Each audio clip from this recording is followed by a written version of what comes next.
아멘.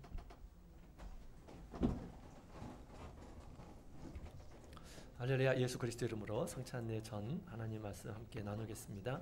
고린도전서 11장 23절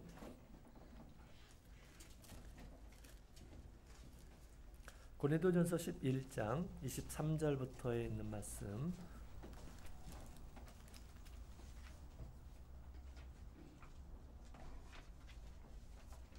제가 읽겠습니다.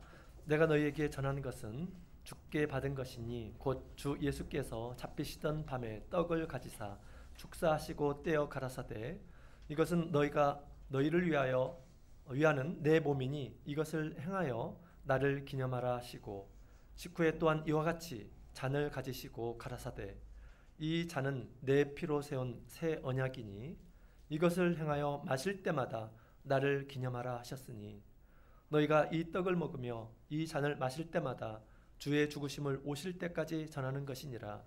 그러므로 누구든지 주의 떡이나 잔을 합당치 않게 먹고 마시는 자는 주의 몸과 피를 범하는 죄가 있느니라.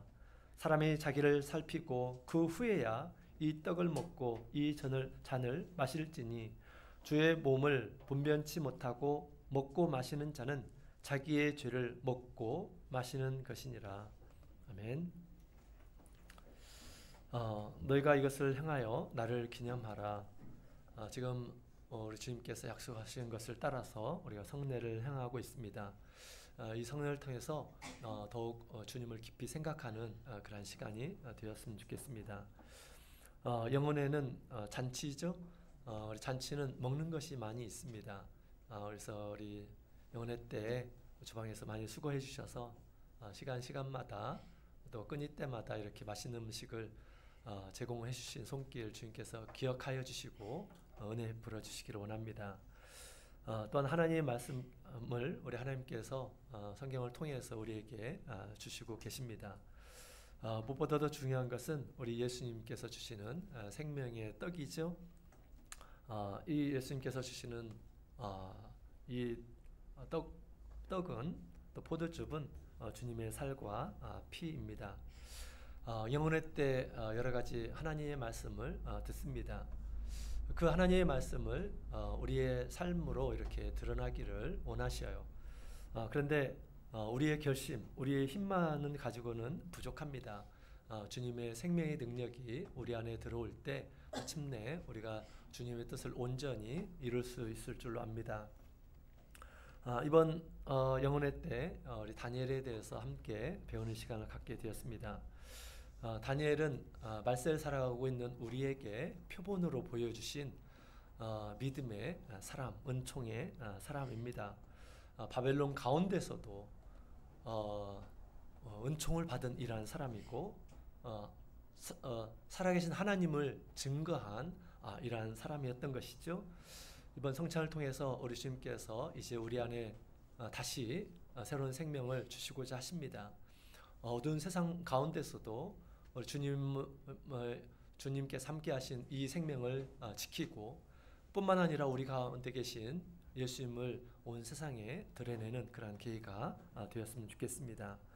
우리 성찬을 할 때는 꼭 두 가지를 상기해야 되겠습니다. 첫 번째로는 예수님의 죽으심이죠.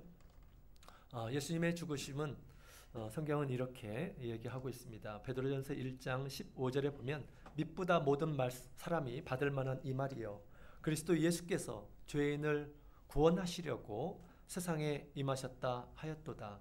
죄인 중에 내가 괴순이라. 아멘. 우리 예수님께서 십자가에서 죽으심을 통해서 우리에게 남겨주신 이 성찬은 우리의 죄를 위해서 주님께서는 죽으셨다라고 그렇게 말하고 있고 또 우리 사도 바울은 그렇게 얘기를 하고 있습니다. 나는 누구보다도 더 큰 죄인이다. 죄인 중에 괴수다라고 그렇게 이야기를 하고 있습니다. 그러기 때문에 또 더 우리 주님의 은혜가 그의 삶 가운데 있지 않을까 생각이 됩니다. 죄가 더한 곳에 은혜가 더한다라고 그렇게 이야기를 하고 있죠. 자기의 죄를 깨닫는 이러한 사람들은 주님의 은혜가 얼마나 더 큰지 알게 됩니다. 우리 바울 사도는 누구보다도 자기가 큰 죄인이고 죄인의 괴수다라고 그렇게 이야기를 하고 있는 것이죠. 그래서 예수님께서 주신 이 십자가의 죽음과 성찬이 더 남다른 그런 의미가 있었던 것 같습니다. 우리도 예수님의 죽음을 바라보며 나의 죄를 대신해서 죽으신 예수님을 믿음으로 받아들이고 내가 얼마나 큰 죄인인가 라고 하는 것을 우리가 상기해야 하겠습니다. 우리 예수님께서는 총독 앞에서 사형 선고를 받게 됩니다. 사형 선고를 받은 후에 우리 군병들의 채찍으로 온몸이 상하게 되고 피범벅이 되십니다. 가시면류관을 쓰셔서 사람들에게 놀림을 당하게 됩니다. 또 옷이 벗겨지고 사람들에게 큰 수치를 이렇게 당하셨습니다. 십자가를 지시고 처형 장소로 가셨고 또 군병들이 손과 발에 이제 십자가의 못을 받게 됩니다.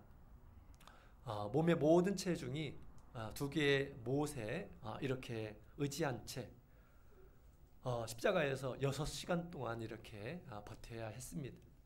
6시간 동안 얼마나 고통스러웠을까요? 얼마나 아프셨을까요? 예수님께서 너무너무 목마르셨어요. 그래서 목마르다라고 할 때에도 사람들이 심포도를 주면서 희롱을 하였다라고 그렇게 이야기를 하고 있습니다. 그리고 무엇보다도 십자가에서 우리를 대신해서 하나님께 버림당하는 그러한 고난을 주님께서는 당하셨습니다. 이것은 우리의 죄가 얼마나 큰지를 우리에게 보여주고 있고 한 사람 한 사람 그것을 믿음으로 바라봐야 하는 것입니다. 바울 사도는 놀랍게도 예수님의 이 십자가를 늘 바라보면서 믿음 생활을 했습니다. 갈라디아서 있는 말씀을 함께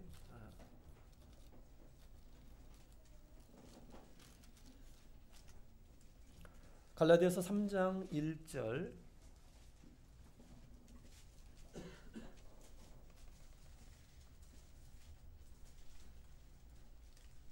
갈라디아서 3장 1절에 있는 말씀 함께 읽어보겠습니다. 시작.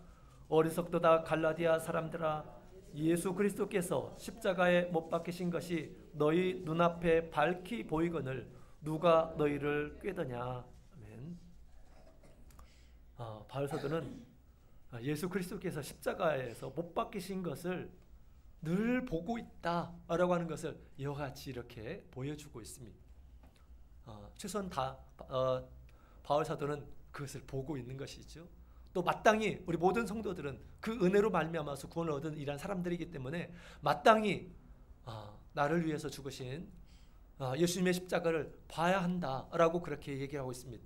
그러나 갈라디아 사람들이 왜 다른 복음에 이끌려서 우리 주님을 부인했을까요? 예수 그리스도를 바라보지 못했기 때문입니다. 예수 그리스도를 바라보지 못하면 어리석은 자가 될 것임을 얘기를 하고 있습니다. 우리는 과거의 일이지만 그러나 지금 일처럼 지금도 우리가 주님 앞에 부족한 그런 모습이 있죠. 십자가에 박히신 우리 예수님을 봐야 하는 것입니다. 그것은 곧 하나님을 떠난 나의 모습이에요. 내가 받아야 할 형벌을 예수님께서 다시 받고 있는 것이죠. 예수님께서 대신 수치를 당하시고 예수님께서 대신 고통을 당하시고 또 버려짐을 당한 것입니다. 예수님께서 만약에 대속하지 않으셨다면 우리의 죄가 하나님 앞에 다 나타나게 되고 우리가 모든 형벌을 영원히 받게 될 것입니다. 바울 사도는 누구보다도 자기는 큰 죄인이다라고 그렇게 생각했습니다. 우리 스스로도 우리는 그렇게 생각해야 되겠습니다. 여러분, 우리의 죄가 얼마나 있을까요? 우리의 죄가 몇 개나 있을까요? 어느 날 정말 하나님 앞에 바르게 살았던 한 믿음의 사람이 자기의 죄가 있다면 늘 조그마한 것이라도 깨끗이 하고 하나님 앞에 정결한 모습으로 살겠다고 하는 그런 마음으로 그랬는지 하나님 저의 허물과 죄가 있다면 좀 보여주세요 라고 하나님 앞에 구했습니다. 하나님께서 참 기특하게 여기셨던 것 같습니다. 그러고 나서 하나님께서 그에게 그의 허물과 죄를 보여주었습니다. 그의 허물과 죄를 보여주셨을 때 깜짝 놀랐습니다. 그러면서 이렇게 고백합니다.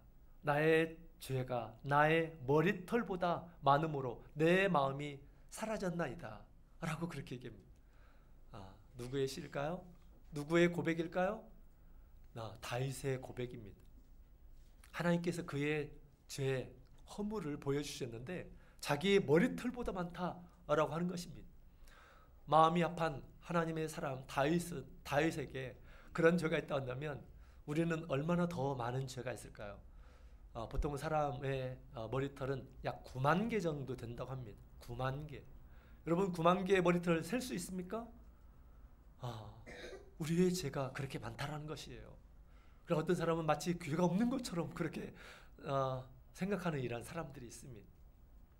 주님의 은혜를 발견하기가 힘듭니다. 우리는 십자가를 보면서 우리의 죄를 봐야 하겠습니다.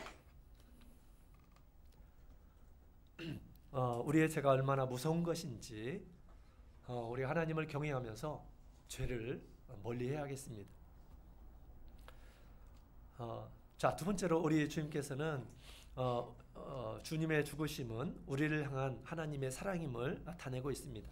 로마서 5장 8절에 있는 말씀을 보게 되면 우리가 아직 죄인 되었을 때 그리스도께서 우리를 위하여 죽으심으로 하나님께서 우리에게 대한 자기의 사랑을 확증하셨느니라. 하나님이 나를 향한 사랑이 의심된다면 어떻게 하면 좋을까요? 늘 예수 그리스도의 십자가를 보시기 바랍니다. 그러면 주님께서 얼마나 나를 사랑하는지를 알게 될 것입니다. 예수님께서 우리를 사랑하시는데 한 사람 한 사람을 사랑하는데 자기의 생명보다 더 우리를 사랑하신 그 사랑을 알게 될 것입니다. 우리의 죄를 깨끗하게 하시고자 당신의 생명을 바치신 우리 예수님은 우리를 얼마나 사랑하는지를 보여주고 있습니다. 이보다 더 큰 사랑은 세상에 없다라고 그렇게 얘기하고 있습니다. 예수님께서 우리에게 돈을 줘야지 사랑하는 것일까요? 예수님께서 사업이 잘 되도록 하는 것이 사랑하는 것일까요? 예수님께서 내가 회사에 좋은 데를 취직하는 것이 나를 사랑하는 것일까요? 그렇지 않습니다. 우리는 너무나도 무지해서 그것이 마치 사랑인 것처럼 생각하는데 그렇지 않아요. 어린아이 시절에 사탕이 제일 좋은 것이라고 생각하는 때가 있습니다. 사탕이 정말 좋은 것일까요? 어린아이에게는 가장 좋은 것이에요. 그죠? 사탕의 맛을 느낄 때 가장 좋은 것이 아니에요. 우리 하나님께서 우리를 향한 그 사랑, 대신 죽으시고 영원한 생명을 얻게 하는 것, 이것이 하나님께서 우리에게 베푸시고자 하는 가장 최고의 사랑임을 우리는 반드시 생각해야겠습니다. 또 우리가 성장할 때 두 번째 우리가 생각해야 되는 것은 예수님의 다시 사심을 우리가 상기해야 되겠습니다. 예수님께서는 십자가에서 죽으시고 다시 살아나셨습니다. 또 예수님께서는 우리 가운데서 다시 살기를 원하십니다. 어디에서 살기를 원하실까요? 요한복음 6장에 있는 말씀 함께 다 같이 보시겠습니다. 요한복음 6장 56절.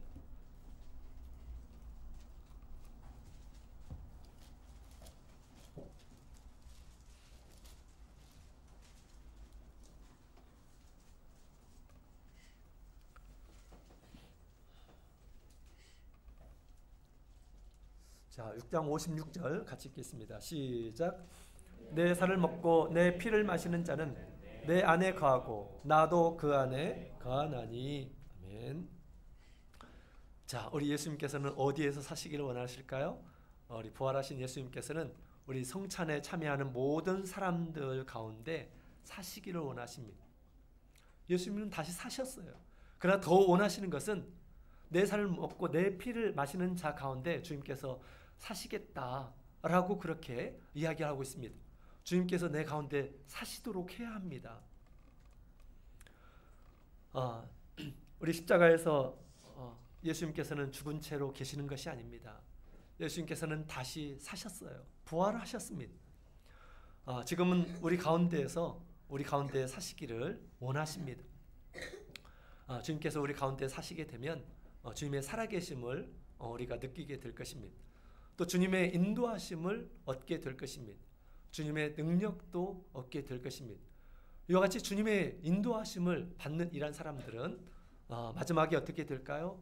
마지막 영광스러운 부활에 참여하게 될 것입니다. 예수님께서 우리가 받는 이 성찬은 예수님의 생명이에요. 그 예수님의 생명이 우리 가운데에서 거하시고 살아계시고 역사하신다면 마지막 날 예수님 오시는 날이죠. 그날 영광스러운 부활에 참여하게 될 것입니다. 그러나 우리가 성찬을 했음에도 불구하고 예수님께서 우리 가운데 살아계시지 않는다고 한다면, 죽은 채로 계신다고 한다면, 아무 일도 하지 않는다고 한다면 우리는 마지막 날 부끄러운 수치를 당하게 될 것입니다. 예수님께서 우리 가운데 살아있기를 원하셔요. 그리고 이제 영생을 얻도록 주님께서 인도하실 것입니다. 여러분, 우리 예수님께서 우리 가운데 사시게 하려면 어떻게 할까요?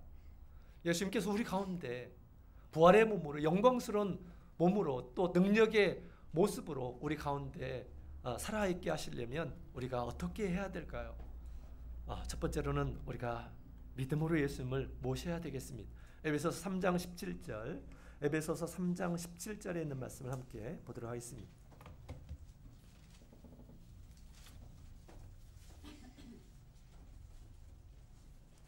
17절에 있는 말씀을 함께 읽겠습니다. 시작.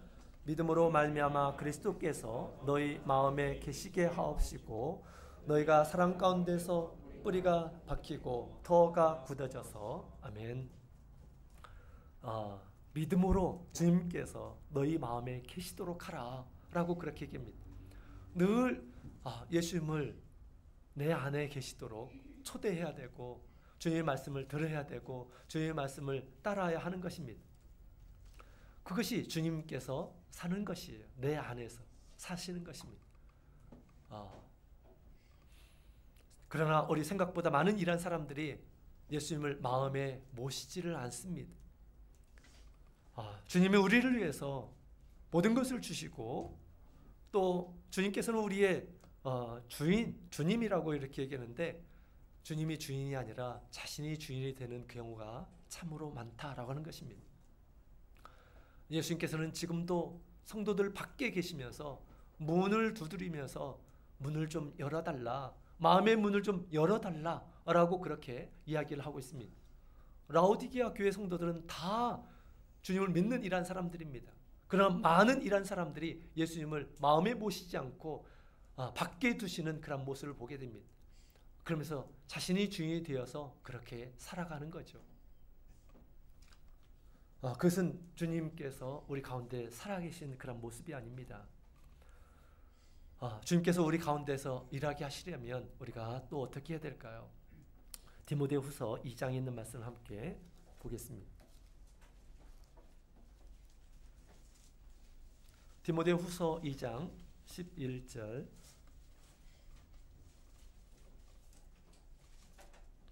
디모데후서 1장 11절, 12절 같이 읽겠습니다. 읽겠습니다. 미쁘다 이 말이여, 우리가 주와 함께 죽었으면 또한 함께 살 것이요, 참으면 또한 함께 왕노릇할 것이요, 우리가 주의를 부인하면 주도 우리를 부인하실 것이라. 아멘. 우리가 주님과 함께 죽었죠? 세례를 통해서 죽었습니다. 옛사람이 죽었어요. 우리가 예수님과 함께 살았죠? 세례를 받음으로 인해서 주님의 생명이 우리 가운데 거하십니다. 주님께서 어떻게 하면 우리 가운데서 왕노릇 하실까요? 여기 보면 참으면, 너희가 참으면 함께 예수님과 함께 왕노릇 할 것이다 라고 그렇게 이야기를 하고 있습니다. 참는 자가 주님께서 그 안에 왕이 되어주십니다. 뭘 참아야 될까요? 우리가 참고 기도하는 이러한 사람이 되어야 합니다. 참고 항상 깨어서 낙심하지 않고 기도하는 이러한 사람이 되어야 합니다. 그럴 때 성령께서 우리 가운데서 충만하게 역사해 주셔서 성령이 우리의 삶을 인도하십니다. 기도하는 것을 참지 못하는 이러한 사람들이 있습니다. 기도하지 않는 이러한 사람들이죠. 주님께서 우리의 삶을 이끌어 갈 수가 없는 것입니다. 주님의 성령의 감동이 우리 가운데 머물 수가 없는 것입니다. 우리는 참고 기도하는 이러한 사람들이 되어야겠습니다. 또 참고 말씀을 듣고 우리가 예배에 참여하는 이러한 사람이 되어야 합니다. 예배 시간에 하나님의 말씀이 이렇게 들려지죠. 그 말씀을 듣는 이러한 사람들이 되어야 합니다. 그 말씀은 주님의 말씀이에요. 그 말씀으로 우리의 삶을 이끌어 가려고 하는데 예배를 참지 못하고 견디지 못하고 예배 시간에 딴 생각을 하고 또 되도록이면 여러 가지 변명으로 예배에 참여하려고 하지 않고 그것은 나의 삶을 내가 알아서 사겠다는 것입니다. 주님을 왕으로 보시는 그런 모습이 아니에요. 그런 마음 가운데 주님께서 살아있지 않습니다. 주님의 말씀을 듣는 이러한 사람들이 주님 우리 마음 가운데서 살아 계시는 것이죠. 우리의 삶을 진리로 인도하는 것입니다. 또한 참고 하나님의 뜻을 구하는 이러한 사람이 되어야 합니다. 참고 주님의 뜻을 구하지 않는 사람들은 자기의 뜻을 구하는 것이죠. 자기의 원하는 대로, 자기의 뜻대로. 그것은 자기가 왕이 되는 것입니다. 주님이 왕이 되는 것이 아니죠. 주님의 뜻은 무엇일까요? 예수님께서 겟세마네 동산에서 그렇게 기도했던 것처럼 아버지의 뜻대로 되기를 원하나이다 라고 그렇게 기도했던 것처럼 주님의 뜻이 무엇인지 알려주시고 구할 때 주님께서 알려주시고 그 뜻을 따를 수가 있게 되는 것이죠. 그리고 우리는 참고 십자가의 길을 주님과 함께 걸어가야 합니다. 십자가의 길은 고난의 잔이에요. 어렵고 힘들고 고통스러운 것입니다. 그러나 그것이 바로 영광의 길임을 우리 주님께서 알려주셨어요. 이것을 참지 못하는 이런 사람들은 주님을 끝까지 따를 수가 없습니다.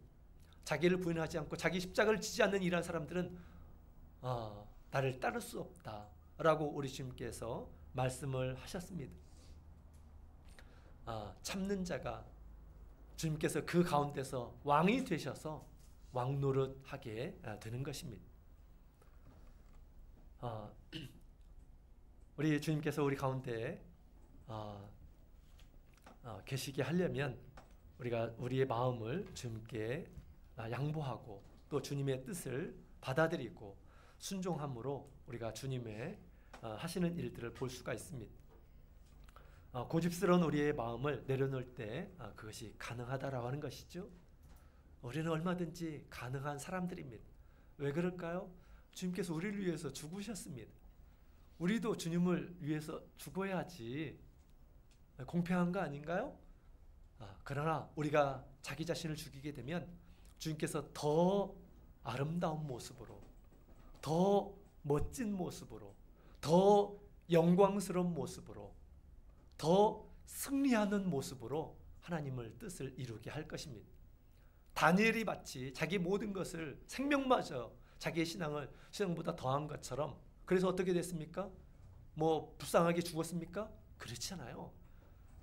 다니엘 가운데 그 신앙 가운데 하나님께서 드러나시죠. 온갖 하늘에 신령한 그런 은혜를 주셔서 누구보다도 더 탁월하게 영광스러운 그런 모습으로 살게 하셨다라는 것입니다. 다니엘아, 너의 하나님이 진정으로 살아계신 하나님이구나 라고 그렇게 바벨론 왕이 인정을 해주기도 했습니다. 자기를 내려놓는 것, 포기하는 것이 아니에요. 자기에게 불행한 것이 절대 아닙니다. 오히려 자기의 마음을 끝까지 지키는 이런 사람들은 정말 미련한 사람이고 어리석은 이런 사람들이고 다시 죄의 짐을 짓는 이런 사람들이 될 것입니다. 우리가 참으면 주님께서 우리 가운데에서 역사하시고 주님의 선한 그 뜻이 우리 가운데에서 이루어지게 될 것입니다. 주님께서 내 삶의 왕노릇 하시면 어떤 일이 벌어지실까요? 우리가 세상에서 하나님의 거룩한 자녀, 정결한 자녀로 드러나게 될 것입니다. 주님께서 우리 가운데서 왕노릇하면 하나님의 집을 위해서 섬기는 자가 될 것입니다. 왜냐하면 하나님의 집은 당신의 생명으로 사신 바가 되었고 이곳은 하나님의 나라고 세상 모든 사람들을 구원으로 이끌어야 할 곳이기 때문에 하나님께서 소중한 이러한 사람들을 하나님의 나라에서 쓰임받게 하는 것이죠.